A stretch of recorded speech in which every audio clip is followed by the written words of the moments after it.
Vamos então falar sobre a proposta da nova regra fiscal que já está nas mãos de Lula. Foi entregue hoje pelo ministro da Fazenda, Fernando Haddad. A expectativa agora é para saber quando os detalhes da proposta virão a público. A reportagem é do Rudá Moreira. O ministro da Fazenda, Fernando Haddad, disse que caberá a Lula a decisão sobre quando a nova âncora fiscal será apresentada ao público. Haddad se reuniu com o chefe do Executivo durante a tarde desta sexta-feira para discutir os detalhes da proposta. Está na mão dele agora. A decisão é dele. A Fazenda cumpriu o seu cronograma. Vamos entregar ao presidente cenários e ele encaminha.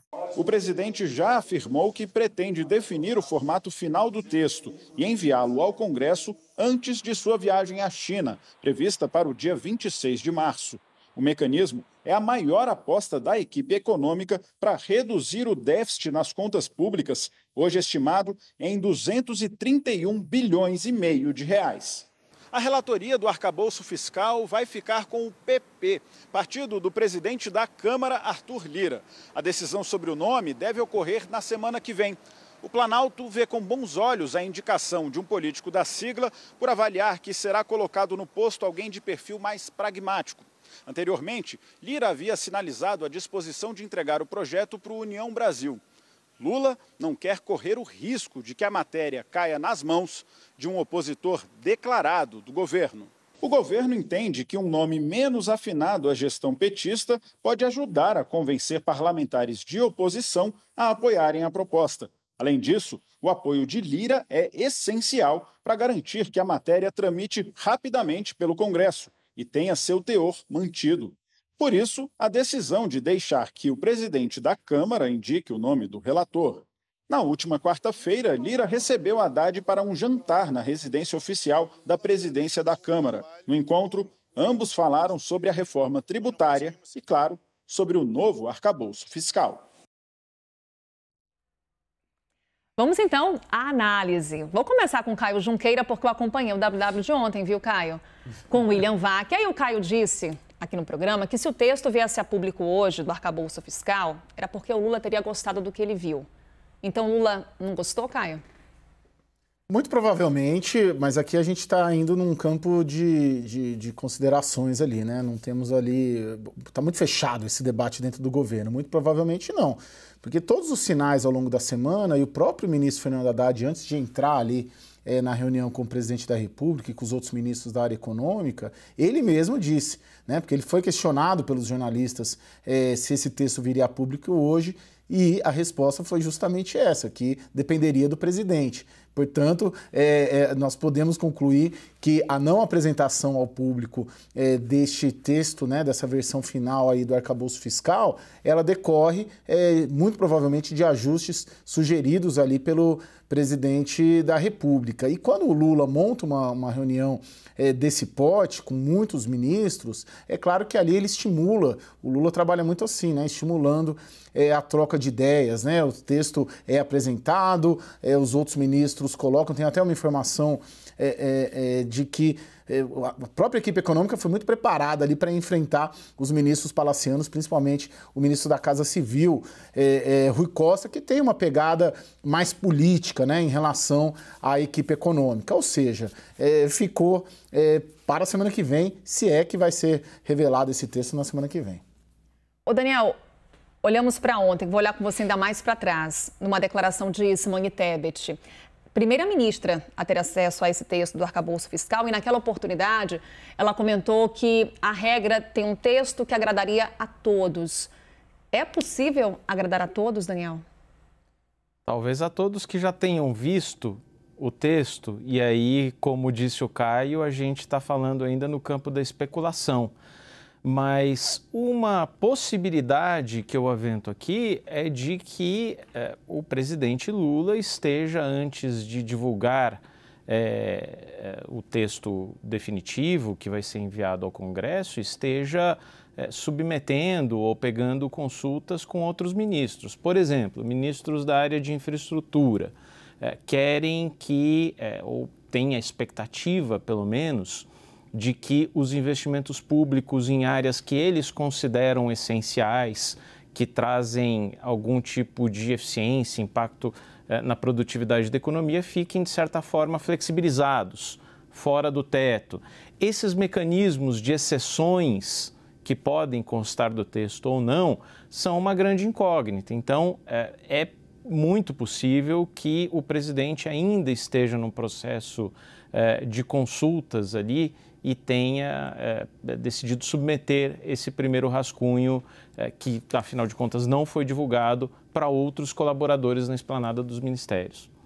Raquel, ainda nessa linha dos agrados, os economistas sempre destacam que não basta só a regra, também é necessário um compromisso político em torno dessa regra. É um compromisso político que já começa nessa aprovação do texto. Quão dura que é a missão do governo para agradar essas diferentes alas, como bem lembrou aí o Caio, até mesmo evitar um fogo amigo?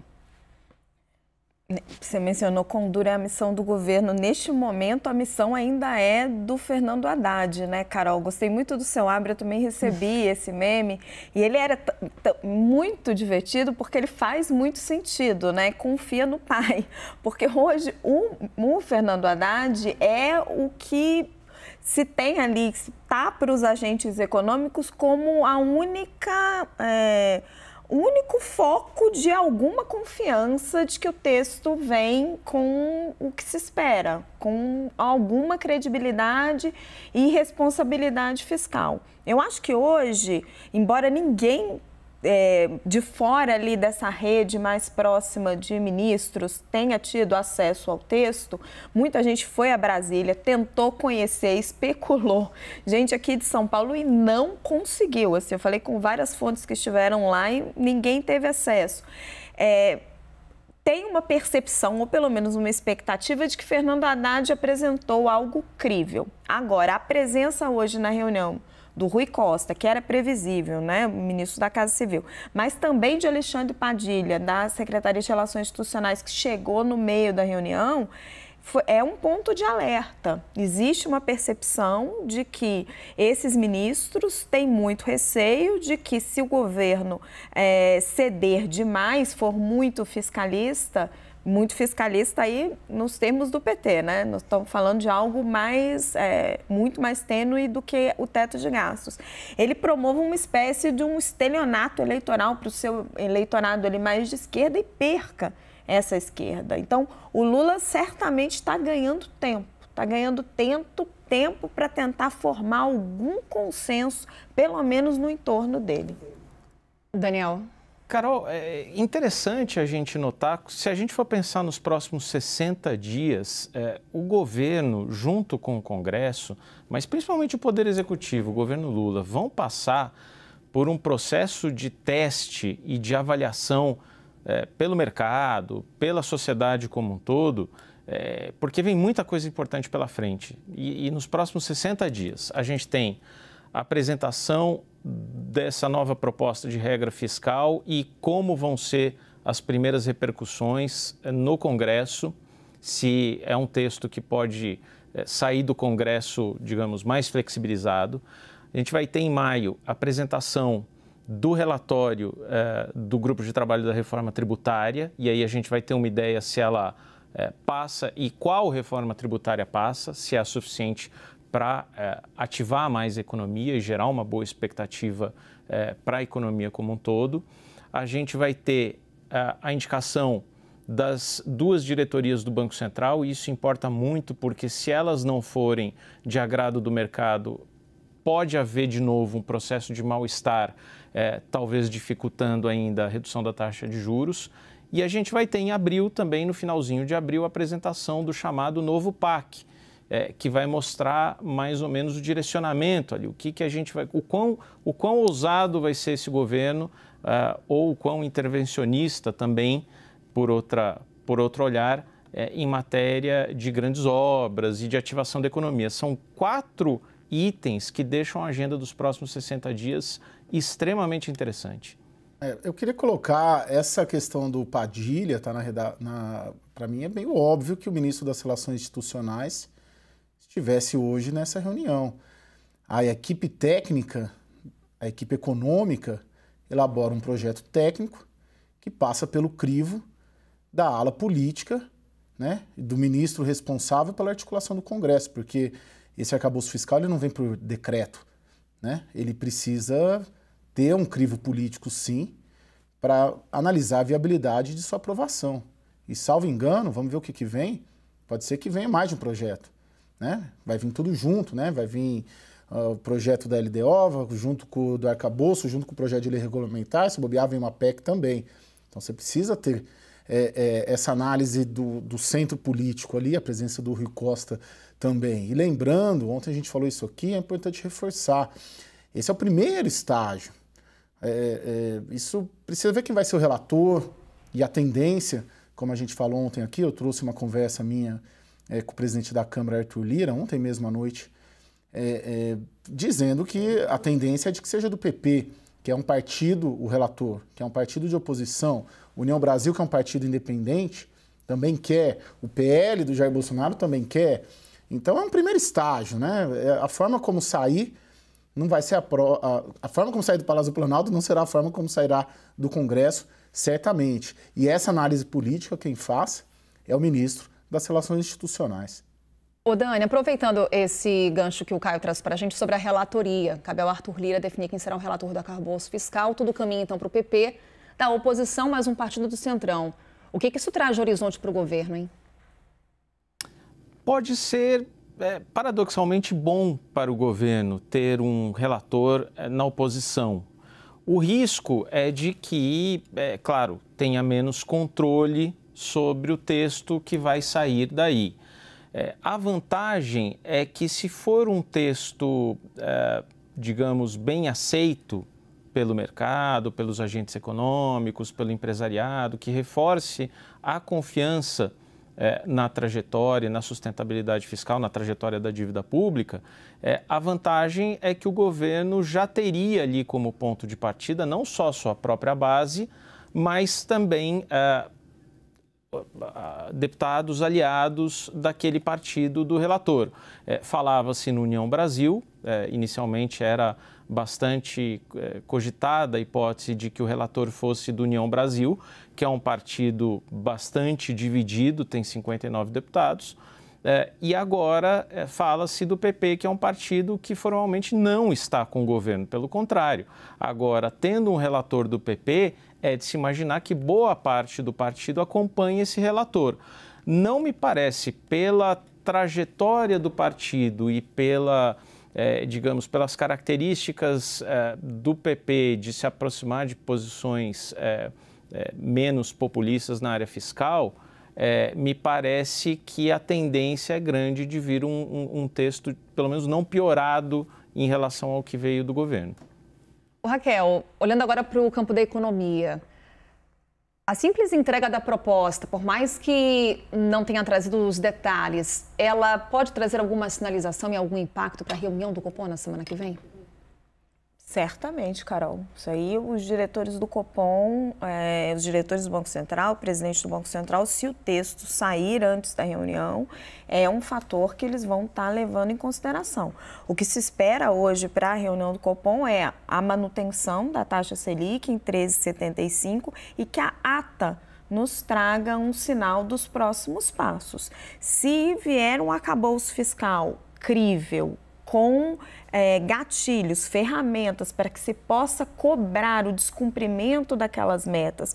Junto a isso, com um cenário internacional mais desafiador, tivemos crises em alguns bancos nos últimos dias, tudo isso favorece o início da queda da taxa de juros na próxima reunião. Agora, se continuar um bate-cabeça, sem o governo conseguir trazer a público esse texto, fica mais complicado. Eu só queria fazer um ponto sobre o que o Daniel falou. O Arthur Lira certamente vai estar conversando muito com o mercado, eles têm uma interlocução muito próxima para tentar ajustar, fazer um ajuste fino nesse texto que vier do arcabouço fiscal, tentar trazer credibilidade, mas eu sempre desconfio um pouco, Dani, porque toda vez que vem alguma medida de restrição de gasto, eu nunca acho que o Congresso ele é favorável a ser mais fiscalista. Lembra que na PEC do estouro, PEC da transição do final do ano passado, havia uma expectativa, até mesmo dentro do mercado financeiro, dizendo, não, o mercado confia no Arthur Lira, confia no Congresso, o Congresso vai colocar um limite para o governo. E não colocou. O Congresso geralmente vota para mais gasto e não menos gasto. Então, só um minutinho, Caio. E eu, depois da PEC do final do ano passado, estou com o pé atrás com o Congresso quando se trata de gasto fiscal. Acontece que é interessante, porque o mesmo Congresso aprova regras fiscalistas também, mas ele também aprova regras que descumprem essas regras fiscalistas. E isso acaba, geralmente, sendo um movimento pendular, né? É o Congresso que aprovou a Lei de Responsabilidade Fiscal no governo Fernando Henrique, que é talvez aí o principal marco da redemocratização de regra fiscal, né? O Congresso que aprovou o teto de gastos, né? Tem uma série de... O Congresso que aprovou a PEC da regra de ouro, né? Foi o Congresso Nacional. E então, foi o Congresso que aprovou a PEC só um minutinho agora. Só um minutinho agora. Só um minutinho agora, Raquel. Só um minutinho. Então, assim, você tem uma série de medidas fiscais que o Congresso aprovou. Só que daí depois você tem uma série de medidas que o Congresso também aprovou desrespeitando. Então, esses movimentos acabam sendo pendulares. O momento agora, penso, é o momento da apresentação de uma regra fiscal, né? Porque acabamos de sair de um momento em que o Congresso desrespeitou uma regra fiscal praticamente aí com a PEC da transição. Quer complementar, Raquel? Não. Já pontuei. Vou seguir então aqui com você, Caio, porque enquanto essa proposta não chega ao Congresso, tem deputado partido furando a fila. Vem do PSD agora uma proposta de uma nova regra fiscal. Tem uma estratégia por trás da entrega desse texto, Caio? Não, o momento agora, Carol, é o aval do presidente da República, né? E a negociação da relatoria também é algo muito importante, que ela está andando junta, né? Não apareceu ainda nada para depois, como levar, o presidente vai levar, Fernando Haddad vai levar para o Congresso, porque tem essas simbologias todas, né? Mas o momento agora ele caminha tanto na aprovação presidencial quanto na escolha do relator. Raquel, o arcabouço fiscal, ele tem entre os panos de fundo a discussão sobre taxa de juros. É uma discussão que também aparece na decisão do governo de reduzir os juros do crédito consignado para aposentados, o que levou à suspensão dessa modalidade pelos bancos. Um mal-estar, claro, Raquel. Diante desse mal-estar, qual que deve ser a solução? É uma tremenda atrapalhada, né, Carol? Isso aí o governo meteu os pés pelas mãos, assim, o que as fontes me diziam hoje é que na segunda-feira vai acontecer uma reunião, ainda não tinha um horário marcado até o finzinho da tarde, mas ela deve ser marcada entre o ministro Fernando Haddad, o ministro Rui Costa e o ministro Carlos Lupe. É uma reunião chamada pelo Rui Costa, mas foi solicitada pelo Fernando Haddad. E a tendência mais provável hoje é suspender esse corte do teto, porque o que o conselho ali da Previdência Social fez foi um corte no teto dos juros do consignado para os aposentados, né? Cortou acho que de 2,14% para 1,7%. Então, é suspender essa medida e criar um grupo de trabalho para analisar a situação. E aí, nesse grupo de trabalho, incluir quem deveria ter sido incluído no início do processo, que é o Ministério da Fazenda e o Banco Central, certo? Então, para tentar não provocar um mal-estar tão grande, não desautorizar tanto o ministro Lupe, mas dar alguma viabilidade para o mercado, porque o que aconteceu com o mercado de consignado foi que travou. Nós temos aí um mercado que movimenta 5 a 7 bilhões de reais de crédito por mês e que não tem player. Os bancos médios saíram, os bancos públicos também saíram, porque simplesmente a taxa não está mais viabilizando a operação. Daniel fez uma sinalização. Pois é, Raquel, eu estava igualmente sensibilizado com um argumento que me parecia bastante lógico por parte dos bancos, de que esse novo teto para o crédito consignado do INSS de 1,70% realmente não bancava os custos de captação dos bancos, então isso seria inviável, né? Estava sensibilizado com isso, porque assim, bom, os bancos, são 10 bancos aí, né, comerciais que fizeram esse movimento, depois Banco do Brasil e Caixa, mas aí fui atrás, peguei agora há pouco aqui a nota técnica que foi apresentada ao Conselho Nacional de Previdência Social. Alguém pode dizer, bom, é um pouco suspeita, mas ali estava se fazendo um levantamento aqui de quais eram as taxas praticadas na semana do dia 23 de fevereiro, por uma lista aqui de 30, 40 bancos que fazem 42 bancos que fazem exatamente essa modalidade do crédito consignado. E aí o que a gente vê é que as taxas médias praticadas para o consignado do INSS eram basicamente essas. Santander 1,71, Itaú Unibanco 1,73, Banco do Brasil 1,81. Quer dizer, a gente não estava, tinha gente ali praticando taxas de 1,54, 1,60. Então, a justificativa, o contra-argumento ali do Ministério da Previdência e dos integrantes do Conselho é que os bancos já vinham praticando isso como taxa média. É verdade que eles poderiam ir além. E agora não podem mais porque se fixou um teto. De qualquer forma, existe essa reunião, como você mencionou, segunda ou terça-feira, me cogitaram a hipótese de ser na terça-feira, e talvez uma solução intermediária, ou seja, nem os 2,14% que vigiam antes dessa decisão, nem 1,70% atual. Voltar aos 2,14% seria um pouco complicado, talvez politicamente, como sinalização, mas que também não ficaria em 1,70%. Dani, o problema da taxa média, para você olhar e estabelecer ela como teto, é que o teto é o máximo que você consegue praticar, certo? Então, as taxas que são teto, elas compensam taxas mais baixas que você dá.